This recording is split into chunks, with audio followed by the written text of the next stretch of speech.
de la región Caribe. Es una de las varias cosas que expresa Colgen en ese comunicado que es de 3 páginas. Pues déjeme saludar precisamente a la presidenta de Colgen, Natalia Gutiérrez, quien está con nosotros en la línea. Presidenta Gutiérrez, bienvenida, gracias por atendernos. Muchas gracias, Camila, muchas gracias a Sebastián, a toda la mesa de trabajo, gracias por la invitación. Hace 2 días, cuando estábamos hablando con el abogado Jaime Lombana, representante de la empresa Aire, fue categórico en decir que acá los responsables eran las generadoras. Yo la pensé mucho a usted, porque decía, a nosotros nos intervinieron, nosotros no podíamos hacer nada con los precios de la energía en bolsa, que nos obligaba a que este fuera un negocio casi que insostenible, pero el Estado colombiano sí puede hacer algo para obligar a las generadoras a que bajen el precio. Y entonces ahí, en una hipótesis que planteé yo en la entrevista, dije, es muy probable entonces que haya una intención a futuro de que esto vaya a pasar con las generadoras de energía. No sé si ustedes, después de lo que ha pasado esta semana, así lo han interpretado también. Bueno, no, yo primero no quiero entrar en un contrapunteo, ¿sí? Con ninguna de las empresas ni ninguno de sus representantes. Yo sí quiero hacer como varias aclaraciones y gracias por este espacio, porque digamos, lo primero que hay que decir es que sí estamos muy preocupados por varios mercados, estamos preocupados por varias empresas, ¿sí? No es solo el tema de Aire, también es el tema de Afinia. Y la realidad es que hoy estas 2 empresas particularmente están cargando con 2 cosas o están financiando 2 cosas que no deberían estar financiando, y es la opción tarifaria, que es una plata que le debemos todos los colombianos a estas empresas, pues en particular pues en esta región, en la costa, y segundo, están financiando los subsidios, que a esta fecha, agosto al último corte, ya van en 1.3 billones de pesos que no se le ha girado a las empresas comercializadoras y distribuidoras de energía. Entonces, nosotros tenemos una gran preocupación porque un problema de caja, un problema financiero se puede volver un problema sistémico en toda la cadena, que puede llegar también a afectar el suministro de energía, ¿sí? Eso como primera medida. Segundo, pues hacer un par de aclaraciones sobre el tema de por qué está cara la tarifa en la costa particularmente. Eso lo dijimos en el comunicado. Las empresas, de acuerdo a su capacidad financiera, han decidido autónomamente cómo recobran la opción tarifaria de alta velocidad. Y lo que está pasando particularmente en los departamentos donde atiende Aire es que hay casi 265 pesos más de diferencia en la tarifa de energía, ¿sí? En Afinia vemos que son aproximadamente 84 pesos. Ellos decidieron recuperar esa opción de una forma más suave, en más tiempo. Y el promedio del país, que todos estamos pagando opción tarifaria, vuelvo y digo, esto es una deuda que tenemos todos los colombianos, es de aproximadamente 48 pesos el kilovatio hora. El precio de energía, y esto, digamos, se puede revisar en las cifras de la Superintendencia de Servicios Públicos, que es la que acopia, digamos, todo este comportamiento de todo el costo unitario de la cadena en todo el país y por regiones, ha sido en generación casi el mismo en todo el país. Esto, para que me lo entiendan los que nos están oyendo, es que el precio de generación de energía que le llega a una persona en Bogotá es el mismo precio que le está llegando en la factura en la costa a Aire y Afinia.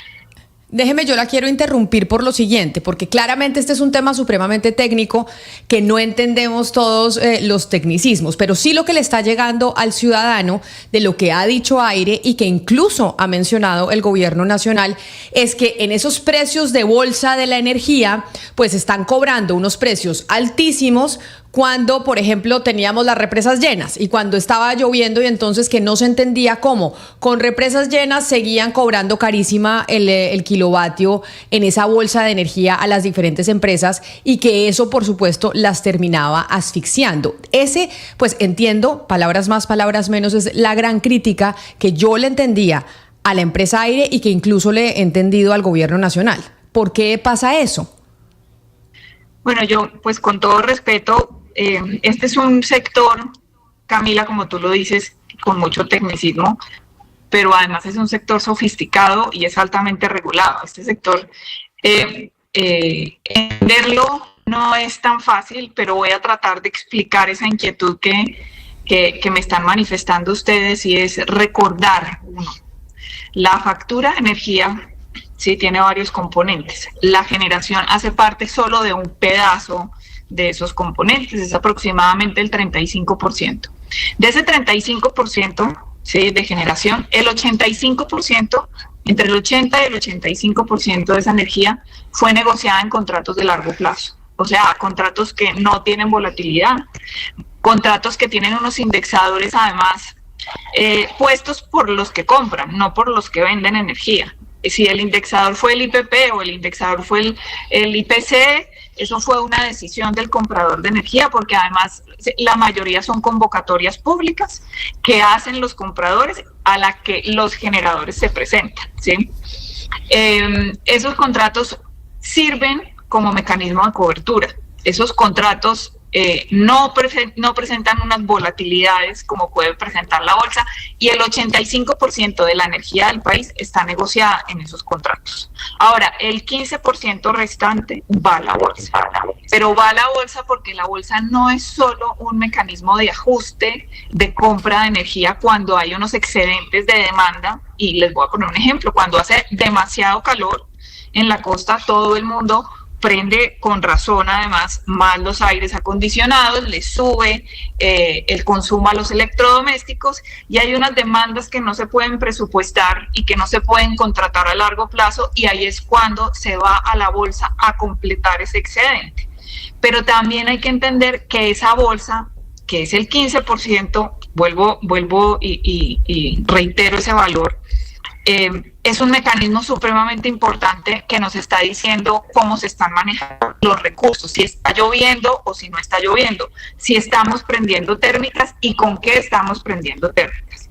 ¿Qué ha pasado, por ejemplo, en estos últimos días? Primero, no ha llegado la niña no se ha materializado, los embalses no se están llenando a la velocidad que estábamos esperando que se llenara, y estábamos exportando energía a Ecuador. Yo les cuento, nos tocó hablar con el ministro de Minas porque nos estábamos gastando el agua de 2 embalses muy importantes del país para poderle entregar energía a Ecuador, que Ecuador sigue en apagones, ¿sí?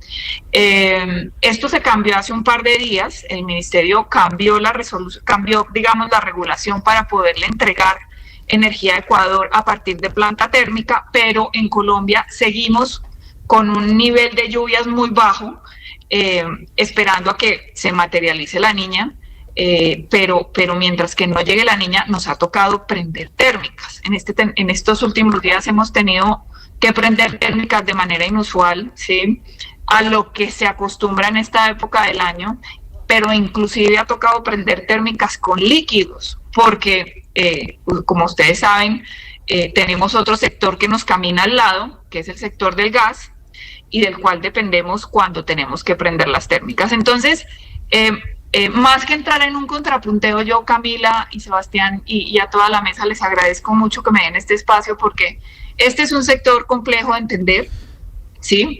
Y desafortunadamente el desconocimiento del sector pues ha generado de pronto estos malentendidos. Y está muy bien que nosotros y la audiencia aprenda, porque pues es un sector clave para el país y para la estabilidad, y por eso me parece importante que volvamos a lo del tema sistémico que usted advierte. Hemos aprendido que las comercializadoras pues le terminan pagando a todos los actores de la cadena y pues están muy de plata. Independientemente si Aire o Afinia las administra privados o las administra el Estado, pues esa plata se la tienen que pagar a ustedes, o esas empresas tienen que estar capitalizadas. ¿Qué pasa si en los próximos meses siguen como están? Es decir, ¿qué puede empezar a pasar con este tema sistémico que usted advierte?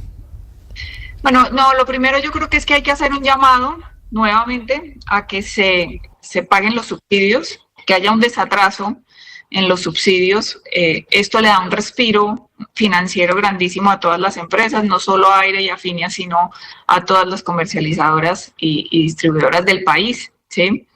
En este caso, desafortunadamente, uno lo que puede ver es que no debería suspenderse el servicio, pero las personas que necesitan, a las que le lleguen los subsidios, no le van a llegar, ¿sí?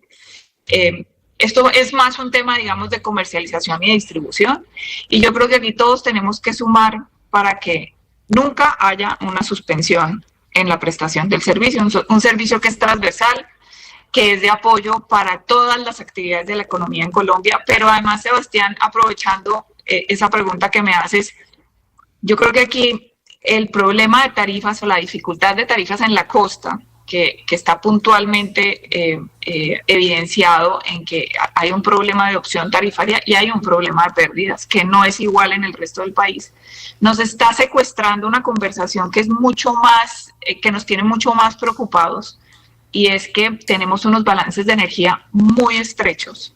No ha entrado energía, la energía que debía entrar eran aproximadamente 4.000 megas que a la fecha no han entrado en estos últimos años, y que estamos viendo que la demanda sigue creciendo y la oferta no está creciendo a la misma velocidad.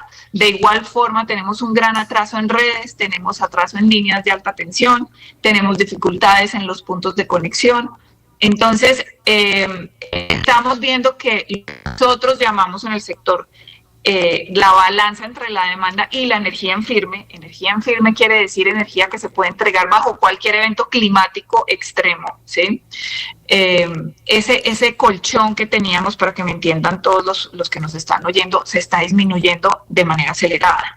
Nosotros estábamos acostumbrados a tener más de un 10% de espacio entre oferta y demanda para maniobrar. En este momento estamos viendo que ese espacio está disminuyendo al 5% y que muy rápidamente el próximo año estamos casi en el 1%, cosa que nos pone, digamos, en una complejidad si además nos coge un verano duro, que tenemos veranos todos los años en diciembre, ¿sí?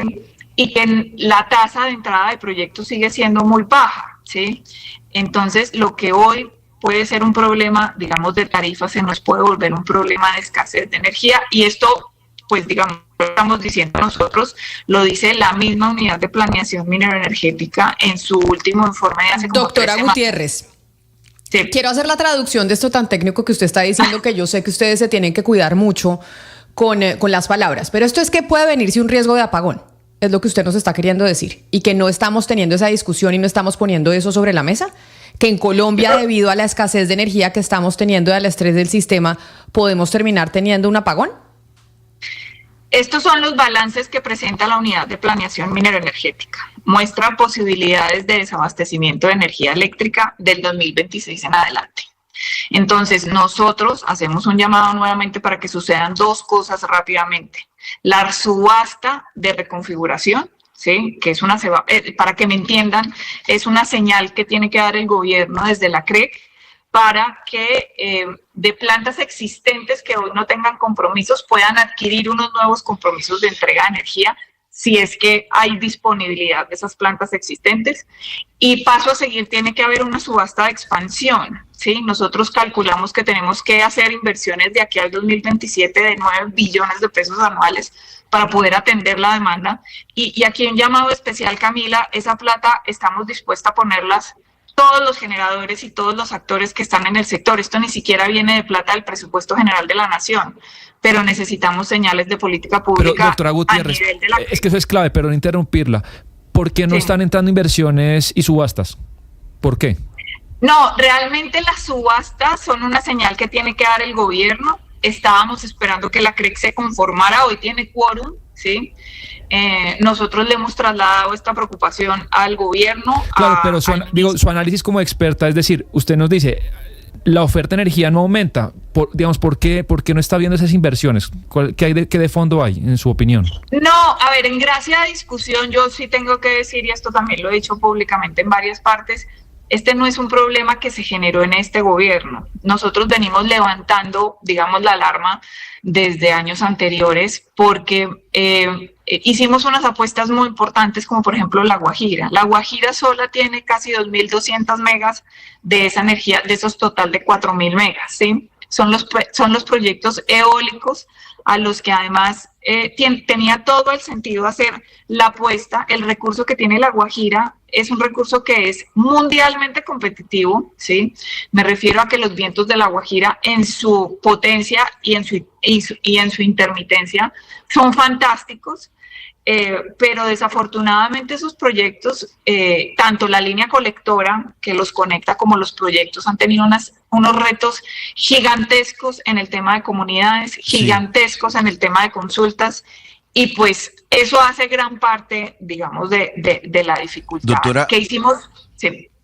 Sí, doctora Gutiérrez, mire, le pregunto desde Barranquilla y además porque estamos a la expectativa de qué va a pasar realmente con la situación de aire y además como usuario del tema. Pero digamos, de esos 4 componentes de la cadena, el gobierno particularmente y ahora la empresa Aire coinciden en que buena parte de la responsabilidad recae allí en los generadores de la energía. Y uno comienza a pensar, como es una cadena de 4 componentes y todos interactuando constantemente, si el gobierno interviene uno de esos componentes, que es en el caso de las comercializadoras de aire, uno se pone a pensar, ¿y por qué el gobierno no tiene la tentación, o seguramente la tiene, de intervenir toda la cadena, incluyendo a los generadores? Ese susto, digamos, también compromete, también los afecta a ustedes, es decir, que en algún momento determinado el gobierno, para poder solucionar todo el problema, porque es un problema que está concadenado, decida intervenir también a las generadoras. Yo, la verdad, y con todo respeto hacia la pregunta que me está haciendo, yo no le puedo contestar qué está pensando el gobierno, ¿sí? Sin embargo, lo que sí le puedo contestar es que este sector, el sector eléctrico colombiano en su totalidad, fue repensado hace 30 años, cuando nos apagamos, ¿sí? Cuando tuvimos la crisis de Corelca, la crisis de la costa, la crisis de que las térmicas no prendieron, cuando tenían que prender, nos cogió un fenómeno del Niño y no tuvimos el respaldo térmico que necesitábamos. Y cuando se rediseñó este sector, lo que tiene Colombia hoy no es un invento colombiano, y esto también es muy importante entenderlo. Lo que tiene hoy Colombia de diseño de mercado es traído de las mejores prácticas del mundo. Es más, nosotros tenemos unos elementos traídos de lo que es el mercado del Reino Unido, ¿sí? Y hoy en día, además, salvo el ruido que nos está haciendo la contingencia de precios, ¿sí? Colombia es un país que no se ha pagado en los últimos 30 años. Entonces, decir que esto es un modelo fallido, ¿sí? Y que esto es un modelo que no ha funcionado porque tenemos una contingencia de precios que viene además de que no han podido entrar un montón de proyectos, ¿sí? Es un poco mirar de manera incompleta la situación, ¿sí? A nosotros de Ecuador nos están llamando, de Chile, de Perú, inclusive en Chile, que tienen un modelo de costos, nos están buscando para entender por qué aquí se sigue haciendo inversión, por qué se le sigue apostando al país y cómo no nos hemos apagado en este último fenómeno del Niño, que además, pues como ustedes saben, también el vecino país, Ecuador, le está pasando muy mal. Tienen una red. Sí. Usted no nos puede contestar qué está pensando el gobierno, pero sí me gustaría que nos contestara si ustedes tienen conversaciones en este momento con el gobierno y en qué van, porque aquí cuando hablamos con el señor Lombana, pues prácticamente es como si hubieran soltado una papa caliente, les echó toda la culpa a las generadoras diciendo que ustedes estaban vendiendo a unos precios exorbitantes, que todos eran en bolsa, que ellos no podían hacer nada. Entonces uno dice, ya se quita aire del medio, se quita la comercializadora del medio, ¿y quiénes quedan conversando? Pues la generadora y el gobierno. ¿Ustedes tienen ahí un canal de comunicación? ¿En qué va eso? Nosotros hablamos permanentemente con el gobierno, nosotros le hacemos propuestas permanentemente al gobierno. Nosotros le hemos explicado al gobierno que la coyuntura de tarifas no es un problema de la generación. Y vuelvo y les repito, la información es pública, la información la tiene la Superintendencia de Servicios Públicos. Si ustedes ven los números, incluso en agosto de este año, la generación en la costa bajó más que en el promedio del resto del país. Y pues, digamos, la discusión pública, y esto es por eso les estoy agradeciendo este espacio, porque explicar este sector es supremamente complejo y retador. Eso es una tarea en la que estamos nosotros, ¿sí? Pero graduar, digamos, de culpable a un sector que le ha apostado durante los últimos 30 años en billones de pesos de inversión, 140 billones de pesos le ha puesto este sector al país en los últimos 30 años, pues es muy complejo. Es muy complejo, sobre todo cuando se necesitan señales de confianza confianza regulatoria, confianza en que se conforme la CREC. Gracias a Dios la CREC ya está conformada y tiene quórum, pero necesitamos un montón de señales, entre esas las señales de expansión, las señales de la subasta, y me refiero a señales es que tienen que expedir marcos normativos dando el go de las subastas, ¿sí? Entonces, yo vuelvo y digo, yo no quiero entrar en un contrapunteo de la dificultad en la que está pasando un solo agente. El gobierno tomará la decisión que tenga que tomar, la Superintendencia de Servicios evaluará las decisiones que tenga que tomar. En eso yo no voy a opinar, pero sí quería hacer claridad frente a las cifras que se están dando en función de la generación y el sector de generación. Pues es Natalia Gutiérrez, la presidenta de Acolgen, quien nos atiende muy amablemente esta mañana, en donde claramente es importante saber lo que están pensando las generadoras de energía en el país, después de que se conoció, 1, la intervención de Aire, y 2, que Empresas Públicas de Medellín tiene la intención de vender a Finia, que es la otra empresa que presta servicio de energía en la costa Caribe. Doctora Gutiérrez, mil gracias por estar con nosotros aquí en Mañanas Blue. Un saludo especial. Camila, gracias, y Sebastián, a toda la mesa de trabajo, muchas gracias por la invitación. Un feliz día.